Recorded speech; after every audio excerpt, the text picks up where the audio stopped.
नमस्कार दोस्तों, आज के इस वीडियो में आपको एक ऐसे रहस्यमयी और खतरनाक किताब के बारे में बताने वाला हूं जो एक एक करके शहर में कई सारे लोगों का खून कर चुका है और कर भी रहा है।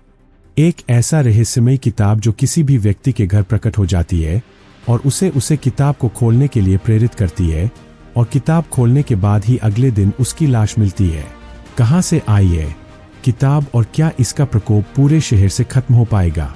इस खूनी किताब की चर्चा पूरे शहर में फैली हुई थी। इस कहानी की मुख्य पात्र है इंस्पेक्टर करिश्मा, जो कि हर रोज की तरह आज भी थाने आई हुई थी। दरोगा जी इंस्पेक्टर साहिबा से कहती है, यह देखिए इंस्पेक्टर साहिबा, आज का पेपर, ये खबर पढ़ी आपने? खूनी किताब ने ली एक और जान। इंस्पेक्टर करिश्मा चश्मा लगाते हुए कहती है, ओह माय गॉड, फिर से एक और मौत। हमें जल्द से जल्द कोई सख्त एक्शन लेना होगा, नहीं तो शहर की जनता का भरोसा हम पर से उठ जाएगा और कानून सच में अंधा साबित हो जाएगा। इतना कहकर सब अपने काम में जुट जाते हैं, लेकिन इंस्पेक्टर करिश्मा का ध्यान पूरे दिन बस उसी खूनी किताब पर ही रहता है। शाम होते ही जैसे ही ड्यूटी खत्म होती है, इंस्पेक्टर करिश्मा सब इंस्पेक्टर रोहन को बुलाती है।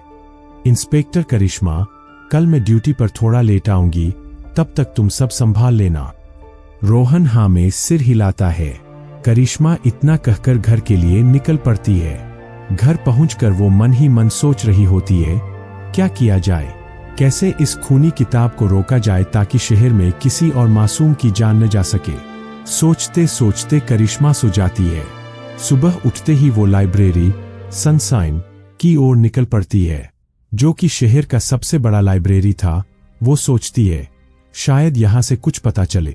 वो लाइब्रेरियन सुरेश के पास पहुंचती है। सुरेश पुलिस को देख घबराते हुए कहता है, मैडम आइए, कैसे आना हुआ आज? हमारी याद कैसे आई? धन्य भाग हमारे जो आप यहां पधारे। इंस्पेक्टर करिश्मा, ये सब बातें छोड़, दरअसल मैं यहां एक बहुत जरूरी काम के सिलसिले में आई हूं। एक खूनी किताब है जो अब तक लगभग 20 लोगों की जान ले चुकी है। मुझे उसके बारे में कुछ जानकारी चाहिए।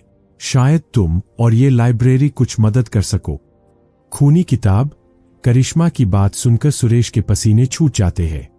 हाँ, खूनी किताब, लेकिन ऐसी कोई किताब यहां नहीं है, और अगर है भी तो मुझे कैसे पता होगा? पर हाँ, मैं आपकी कुछ मदद कर सकता हूं। एक मानिक नाम पाठक है जो कई वर्षों से इस लाइब्रेरी में आते हैं, शायद उनसे कुछ मदद मिल जाए। इंस्पेक्टर करिश्मा, अच्छा, उनका कोई एड्रेस या contact number? Suresh entry book देखकर कहता है, कांटेक्ट नंबर तो नहीं है, पर एड्रेस जरूर है। इंस्पेक्टर करिश्मा, जल्दी बताओ, क्या है एड्रेस? सुरेश, अंधेरी गली, मेन बाजार, बंगला नंबर 444। इंस्पेक्टर करिश्मा, ठीक है। इतना कहकर करिश्मा डॉक्टर मानिक के घर के लिए निकल पड़ती है। कुछ समय बाद करिश्मा की जीप डॉक्टर मानिक के घर के आगे जाकर रुकती है। वो डोरबेल बजाती है। अंदर से एक नौकर बाहर आता है। नौकर कहता है, जी कौन है आप और किससे मिलना है आपको? इंस्पेक्टर करिश्मा, जी मैं इंस्पेक्टर करिश्मा हूं, डॉक्टर मानिक से मिलना है मुझे। नौकर कहता है, आइए मैडम, डॉक्टर साहब अंदर ही है। नौकर इंस्पेक्टर करिश्मा को डॉक्टर मानिक के कमरे तक ले जाता है। करिश्मा, मे आई कम इन सर? यस, कम। ओह, इंस्पेक्टर साहिबा, आप यहां? क्या बात, सब कुशल मंगल तो है ना? इंस्पेक्टर, नहीं डॉक्टर साहब, कुछ भी कुशल मंगल नहीं है। शहर की शांति भंग हो चुकी है। लगातार जान पर जान जा रही है। कल ही एक व्यक्ति की जान चली गई और हम कुछ नहीं कर पा। डॉक्टर मानिक हैरान होते हुए, एक और जान? इंस्पेक्टर करिश्मा, हाँ डॉक्टर साहब, एक खूनी किताब है जो ये सब कर रही है। एक एक करके सबका मतलब उसकी किताब। कौन सी किताब डॉक्टर साहब जान ले रही है? डॉक्टर मानिक चौंकते हुए, खूनी किताब, ओह माय गॉड, इसका मतलब इन कत्लों के पीछे उसी किताब का हाथ है। इंस्पेक्टर करिश्मा, उस किताब। कौन सी किताब? डॉक्टर साहब। डॉक्टर मानिक, वही किताब जिसे मैंने कई वर्षों पहले सोनिक लाइब्रेरी में देखा था। Sonic library? डॉक्टर मानिक, हाँ, सोनिक लाइब्रेरी यहां से ठीक 600 किलोमीटर दूर जोधपुर में स्थित बहुत ही प्राचीन लाइब्रेरी है। वहीं लगभग 31 साल पहले मैंने उस किताब को देखा था। इंस्पेक्टर करिश्मा, कुछ सोच में पड़ते हुए 31 साल पहले जो किताब आपने देखी वो अब जान की दुश्मन क्यों बन गई है? डॉक्टर मानिक, ये तो मैं नहीं जानता इंस्पेक्टर साहिबा। इंस्पेक्टर करिश्मा, अच्छा डॉक्टर साहब, क्या आपको इस किताब के बारे में और कुछ पता है? इंस्पेक्टर करिश्मा डॉक्टर मानिक से इतनी जानकारी हासिल करके वहां से निकल जाती है और सीधा पुलिस स्टेशन पहुंचती है और रोहन से कहती है, रोहन मेरे लिए एक कॉफी मंगवा दो। रोहन, ओके मैडम, अभी लाए। कुछ देर बाद कॉफी करिश्मा की टेबल पर आ जाती है। करिश्मा कॉफी पीते हुए बहुत गहरी सोच में डूबी रहती है। इतने में उसे एक कॉल आती है। कॉलर कहता है, जल्दी आइए मैडम, यहां एक और मौत हो चुकी है। करिश्मा, ओह माय गॉड, फिर से एक और कत्ल। करिश्मा तुरंत कॉफी का कप टेबल पर छोड़कर रोहन को साथ लेकर जांच के लिए निकल जाती है। जैसे ही वह घटनास्थल पर पहुंचती है, वहां भारी भीड़ जमा हो चुकी होती है। करिश्मा जैसे तैसे भीड़ को एक तरफ करके लाश तक पहुंचती है। करिश्मा, हे भगवान, ये भी मारा गया। लाश एक 22 साल के युवक की थी। इंस्पेक्टर करिश्मा को कुछ भी समझ नहीं आ रहा था। वह वहां से फिंगरप्रिंट इकट्ठा करती है और फिर लाश को पोस्टमार्टम के लिए शहर के सिटी हॉस्पिटल में एम्बुलेंस से भिजवा देती है। इन सारे कामों को निपटाने में करिश्मा को शाम हो जाती है और वो सीधा घर पहुंचती है। बेड पर लेटे लेटे करिश्मा सोचती है, अब मुझे और देरी न करते हुए तुरंत सोनिक लाइब्रेरी के लिए निकल जाना चाहिए।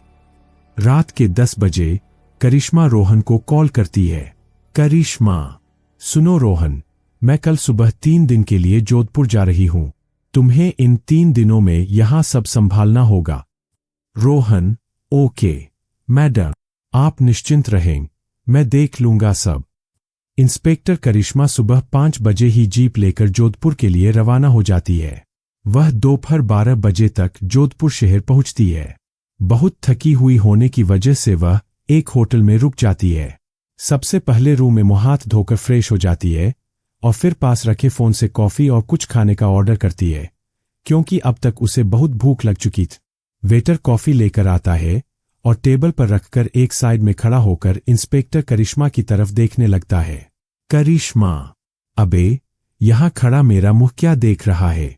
जाना अब यहां से।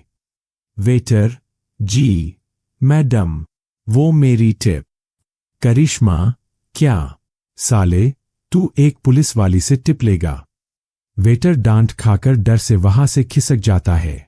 करिश्मा गुस्से में बड़बड़ाते हुए, साला, यहां पहले ही भेजा खराब है, ऊपर से ये। मैडम मेरी टिप।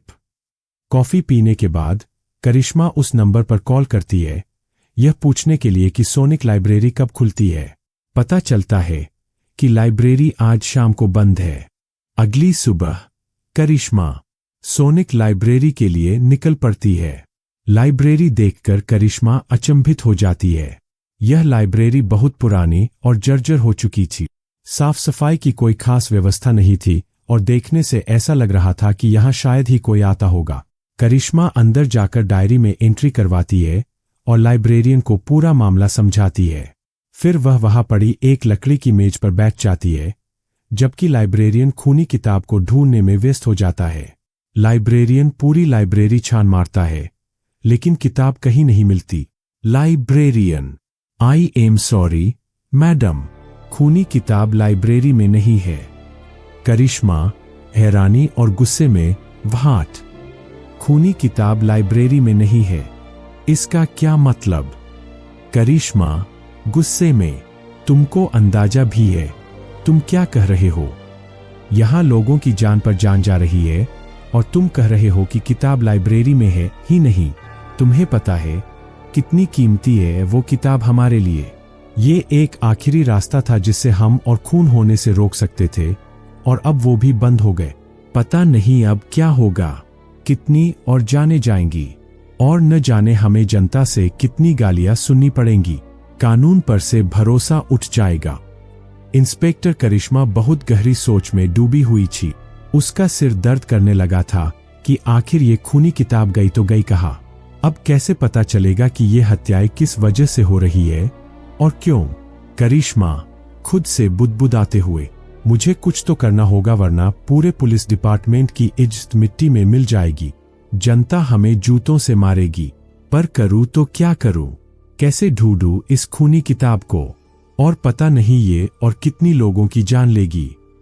इंस्पेक्टर करिश्मा सीधे होटल के कमरे में पहुंचती है और वहां पर सोच में डूबी रहती है। तभी उसे ख्याल आता है कि क्यों न गूगल का इस्तेमाल करूं, शायद कुछ जानकारी मिल सके इस किताब के बारे में।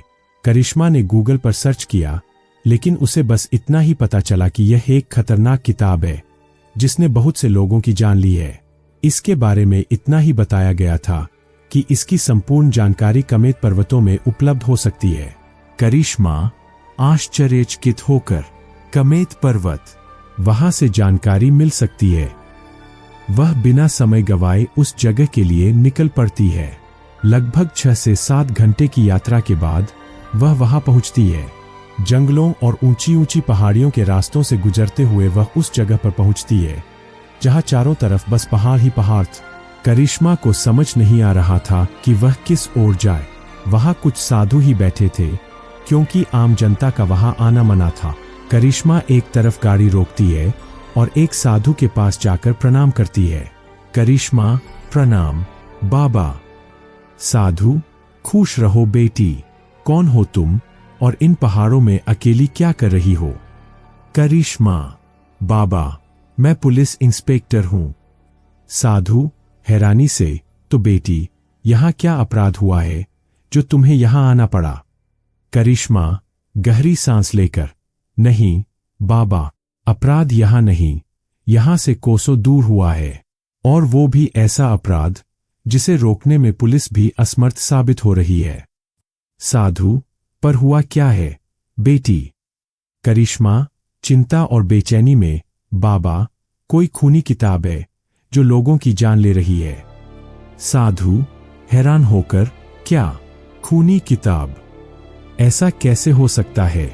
खूनी किताब तो कोहराम मचा देगी, पर ये लोगों तक पहुंची कैसे? करिश्मा, वो तो मुझे भी नहीं पता बाबा, पर हाँ, वो जान पर जान लिए जा रही है। मैं उसे ही ढूंढने निकली हूं। साधु गहरी सोच में, ये तो गंभीर बात है। करिश्मा, बाबा, आप ये तो बताइए कि आप इस खूनी किताब के बारे में क्या जानते हैं? करिश्मा की आवाज में चिंता और उम्मीद साफ झलक रही थी, और वह साधु की हर बात को ध्यान से सुनने को तैयार था। साधु गंभीर स्वर में, बेटी, वर्षों पहले एक महान तपस्वी हुआ करते थे जिनका नाम कालजयी था। वे हमेशा तपस्या में लीन रहते थे।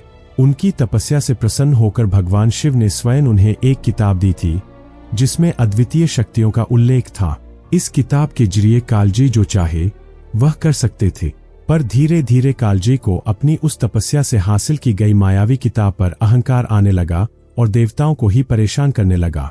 उसे लगने लगा कि उसके जैसा पराक्रमी और मायावी कोई नहीं है। इसलिए भगवान शिव ने क्रोध में आकर उन्हें श्राप दिया, और वो किताब मायावी कालजयी से किताब छीनकर धरती पर फेंक देते हैं और कहते हैं, तुम आज से बिल्कुल ही आम इंसान की जिंदगी जियोगे। तुम्हारे पापों का फल तुम्हें तब तक भुगतना होगा जब तक कोई नेक दिल इंसान इस किताब को कमेत पर्वत तक न पहुंचा दे, और जो भी यह किताब खोलेगा वह उसी क्षण मृत्यु को प्राप्त होगा। इसी कारण यह किताब खूनी किताब के रूप में जानी जाएगी। और बेटी, इस किताब में बहुत सारी असीम शक्तियां हैं, इसलिए यह किताब किसी भी मनुष्य तक गायब होकर प्रकट हो जाती होगी और लोगों में इस किताब को खोलने की जिज्ञासा उत्पन्न करती है, जिसे पढ़ने वाला व्यक्ति इसके और खिंचा चला जाता है और किताब खोलते ही यह उसका खून कर देती है। करिश्मा सोचते हुए, तो बाबा, आप बताइए कि इस किताब को ढूंढे कहाँ, ताकि इसे जल्द से जल्द कमेत तक पहुंचाया जा सके। साधु गहरी सांस लेते हुए, बेटी, इस ब्रह्मांड में हर चीज का अस्तित्व है। जैसे तुम यहाँ शरीर रूप में मौजूद हो, वैसे ही तुम वायु और सूक्ष्म रूप में भी विद्यमान हो। करिश्मा कंफ्यूजन में, पर बाबा, इस बात का क्या अर्थ हुआ और इससे हमें कौन सी मदद मिलेगी?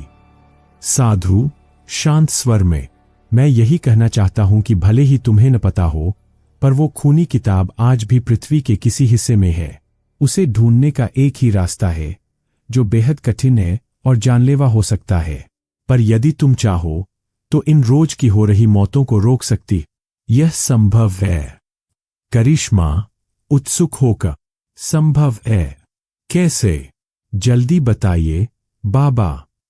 साधु चेतावनी देते हुए, मैं जो रास्ता बताने जा रहा हूं वो बहुत जोखिम भरा है। इसमें तुम्हारी जान भी जा सकती है। करिश्मा निडरता से, क्या? ऐसा कौन सा रास्ता है बाबा? मैं अपनी जान की परवाह नहीं करती। हम पुलिस वाले हैं और अपनी जान पर खेलकर नागरिकों की रक्षा करना हमारा धर्म है। हम अपने कर्तव्य से पीछे नहीं हट सकते। जो भी रास्ता हो, हम उस पर चलने को तैयार है। आप साफ साफ बताइए कौन सा रास्ता है? साधु ध्यान लगाते हुए, समय यात्रा का रास्ता। करिश्मा चौंकते हुए, समय यात्रा। साधु संजीदा स्वर में, हाँ बेटी, समय यात्रा का रास्ता। तुम्हें समय में पीछे जाकर उस पवित्र किताब को लाना होगा जो आज खूनी किताब के नाम से जानी जाती है। करिश्मा आश्चर्य में, पर बाबा, मुझे वो किताब कहाँ मिलेगी और मुझे कहाँ जाना होगा? साधु, यह तो मैं नहीं बता सकता, पर मैं अपनी शक्तियों से तुम्हें समय यात्रा पर भेज सकता हूं और रास्ता दिखा सकता हूं। लेकिन एक बात का ध्यान रखना। करिश्मा उतावली होकर, क्या बात बाबा? साधु गंभीरता से, अगर समय रहते तुम वो किताब लेकर वापस नहीं आई तो कोहराम मच जाएगा। करिश्मा गंभीर स्वर में, पर बाबा, मुझे कैसे पता चलेगा कि किताब कहाँ है? मैं उसे कैसे ढूंढूंगी? साधु शांत स्वर में, यह तुम्हारा काम है, जो केवल तुम्हें ही करना है। तुम्हें अपने दिमाग का सही इस्तेमाल करना होगा। मैं बस इतना कह सकता हूं कि वहां खतरा बहुत ज्यादा है और तुम्हारी जान भी जा सकती है। इंस्पेक्टर करिश्मा ने खूनी किताब की तलाश में समय यात्रा पर जाने के लिए साधु को हामी भर दी। आखिरकार कानून की इज्जत और जनता की रक्षा का सवाल था। हर रोज हो रही हत्याओं से कानून पर से जनता का विश्वास उठने लगा था। इंस्पेक्टर नूर को बस एक ही डर सता रहा था कि जनता का कानून पर से विश्वास खत्म न हो जा। इसलिए वह किसी भी कीमत पर इस खूनी खेल को रोकना चाहती थी। साधु शांति से, आओ बेटी, बैठो। साधु ने नूर को अपने सामने बैठाया, मंत्रों से अभिमंत्रित जल छिड़कने लगा और लगातार मंत्र फूंकता रहा। इंस्पेक्टर करिश्मा अपनी आंखें बंद किए शांत मुद्रा में साधु के सामने बैठी रही, जैसे किसी बड़े सफर के लिए खुद को तैयार कर रही। कुछ ही समय बाद इंस्पेक्टर करिश्मा की आत्मा उसके शरीर से अलग हो चुकी थी। साधु ने अपनी शक्तियों से उसे दूसरी दुनिया में भेज दिया था। वह अब किसी और ही युग में थी, जहां हर तरफ हाहाकार मचा हुआ था। चारों ओर बचाओ बचाओ की चीखें उसके कानों में गूंज रही थी। मंजर इतना भयानक था कि इंस्पेक्टर नूर, जो खुद कभी किसी चीज से नहीं डरी थी, आज खौफ के साए में थी। वास्तव में साधु ने करिश्मा को लाखों साल पहले के एक ऐसे समय में भेजा था जब धरती पर राक्षसों का शासन था। करिश्मा अब एक घने और भयावह वन में खड़ी थी। चारों ओर अंधकार और सुनसान था। उसकी बहादुरी आज उसे कुछ कमजोर लग रही थी। उसका दिल तेजी से धड़क रहा था। उसे यह समझ नहीं आ रहा था कि वह कहाँ आ पहुंची है। उसने चारों तरफ नजर दौड़ाई, पर दूर दूर तक कोई इंसान नहीं दिख रहा था। उसे यह एहसास नहीं था कि वह राक्षसों की धरती पर पहुंच चुकी थी और अगर किसी ने उसे देख लिया तो वे उसे बिना सोचे समझे मार डालेंगे। डर से उसके कदम कांप रहे थे, फिर भी उसने अपना रास्ता जारी रखा, क्योंकि जनता की रक्षा का जो वादा उसने खुद से किया था वह उसे आगे बढ़ने की हिम्मत दे रहा था। उसी समय उसे कुछ कदमों की आहट सुनाई दी। उसका दिल जोर से धड़कने लगा। वह डरी और सहमी हुई नजरें घुमाने लगी, लेकिन वहां कोई नहीं था। उसे लगा कि शायद यह उसका भ्रम था। उसने उस आहट को नजरअंदाज किया और आगे बढ़ने लगी। तभी अचानक एक विशाल बाज हवा में उड़ता हुआ नूर के पास आया और बोला, कौन हो तुम और यहाँ आने की हिम्मत कैसे की? तुम आम इंसान तो नहीं लगती, जरूर कोई मायावी हो जो राक्षसों की भूमि पर आई। करिश्मा ने डरते हुए पूछा, तुम बताओ पहले, तुम कौन हो? बाज ने गर्व से जवाब दिया, मैं व्योम हूं, राक्षसों का दिन का पहरेदार। मेरा काम है उन्हें हर आने वाले खतरे से पहले ही सतर्क करना। मुझे लगता है कि तुम यहां किसी का वध करने आई हो। देवता इस दिशा में आने की हिम्मत नहीं करते, लेकिन तुम कोई मायावी जान पड़ती। करिश्मा ने हिम्मत जुटाते हुए कहा, देखिए व्योम जी, मैं कोई मायावी नहीं हूं। मैं एक इंसान हूं जो यहां एक खास काम के लिए समय यात्रा करके आई हूं। व्योम हंसते हुए बोला, मूर्ख लड़की, मुझे बेवकूफ बना रही हो। तुम जरूर कोई तबाही लेकर आई। मुझे राक्षसराज को इसकी सूचना देनी होगी। इतना कहकर वह बाज रूपी राक्षस उड़ गए। करिश्मा के होश उड़ गए। उसे समझ नहीं आ रहा था कि व्योम ने उसकी बात पर विश्वास क्यों नहीं किया और उसे कोई देवी ही क्यों समझ रहा था। करिश्मा के लिए यह सब किसी डरावनी कहानी जैसा था, लेकिन अब उसे एहसास होने लगा था कि वह कितने बड़े खतरे में है। साधु ने जो चेतावनी दी थी वह धीरे धीरे सच साबित होती जा रही थी। करिश्मा अब भयभीत थी, क्योंकि वह एक ऐसी दुनिया में थी जहां हर कदम पर मौत उसका इंतजार कर रही थी। डरते डरते वह राक्षसों के इलाके से बहुत दूर निकलने लगी। कुछ ही देर बाद उसे दूर एक ऋषि दिखाई दिए जो घने जंगल के बीच तपस्या में लीन थे। करिश्मा समझ गई कि यही वह ऋषि है जिन्होंने भगवान शिव की पूजा करके वह मायावी किताब हासिल की थी। करिश्मा के मन में एक ही विचार आया, मुझे भगवान शिव की तपस्या करनी होगी। अगर मैं उनसे पहले वह किताब हासिल कर लूं, तो इस खूनी खेल को हमेशा के लिए रोक सकती हूं। अब करिश्मा ने मन में ठान लिया था कि वह हर खतरे का सामना करेगी और यह खूनी किताब प्राप्त करके उसे कमित पर्वत तक पहुंचाएगी, ताकि इस तबाही को हमेशा के लिए खत्म किया जा सके। करिश्मा ने सबसे पहले पास ही एक सरोवर में स्नान किया और पूर्ण श्रद्धा भाव से मिट्टी से भगवान शिव का एक शिवलिंग बनाकर उनकी पूजा में लीन होगा। उसने पूरी श्रद्धा से शिव की आराधना शुरू की, अपनी आत्मा को ध्यान में लीन करते हुए। समय बीतता गए। करिश्मा को उस ध्यान में कई वर्ष बीत गए। उसकी भक्ति और समर्पण से प्रसन्न होकर एक दिन भगवान शिव स्वयं प्रकट हुए। शिवजी बोले, मैं तुम्हारी भक्ति से बहुत प्रसन्न हूं। मांगो पुत्री, तुम्हें क्या चाहिए? करिश्मा ने तुरंत प्रणाम करते हुए कहा, हे भगवान, मैं तो आपके दर्शन मात्र से ही धन्य हो गया, परंतु पृथ्वी लोक पर जो तबाही मची है उसे रोकने के लिए मुझे आपसे कुछ मांगना ही पड़ेगा। शिवजी ने मुस्कुराते हुए कहा, बिल्कुल पुत्री, तुम्हारी जो इच्छा हो मांग सकती। करिश्मा ने विनम्रता से कहा, हे प्रभु, मुझे वह मायावी किताब चाहिए जो आज पृथ्वी पर खूनी किताब के रूप में जानी जाती है। उस किताब ने अनगिनत मासूमों की जान ली है और उसकी तबाही रुकने का नाम ही नहीं ले रही है। अगर आप मुझे वह पवित्र किताब देंगे तो मैं जनमानस की जान बचा सकती हूँ। भगवान शिव करिश्मा की बात सुनकर प्रसन्न हो गए। उन्होंने अपनी दिव्य शक्ति से वह पवित्र मायावी किताब उसे प्रदान कर दी। जैसे ही करिश्मा के हाथों में किताब आई, उसके चेहरे पर एक अनोखी खुशी छा गई। उसे आज पहली बार लगा कि अब यह खूनी तबाही का सिलसिला हमेशा के लिए खत्म हो जाएगा। उधर पर्वत पर ध्यान में बैठे ऋषि को अपनी दिव्य दृष्टि से यह ज्ञात हो गया कि करिश्मा को पवित्र किताब मिल चुकी है। उन्होंने अपनी शक्तियों से करिश्मा को वापस वर्तमान में बुला लिए। करिश्मा ने किताब ऋषि को सौंपते हुए कहा, हे ऋषिवर, जितनी जल्दी हो सके कृपया इस पवित्र किताब को उसके उचित स्थान पर रख दीजिए, ताकि इस तबाही का अंत हो सके। ऋषि ने करिश्मा की बात सुनकर समय न गवाते हुए तुरंत उस किताब को उसके अस्तित्व स्थल पर रख दिए। जैसे ही किताब वहां पहुंची, उसका खूनी असर खुद ब खुद खत्म हो गए। अब वह किताब अपने मायावी रूप से मुक्त होकर केवल एक साधारण पुस्तक बन गई। इंस्पेक्टर करिश्मा ने ऋषि का आभार व्यक्त करते हुए उनसे विदा ली और अपने समय में वापस लौट आई। जैसे ही वह वापस आई, पूरे शहर में यह खबर फैल गई कि खूनी किताब का खौफनाक खेल अब समाप्त हो चुका है। करिश्मा के इस साहसी कार्य से पुलिस विभाग बेहद खुश हुआ।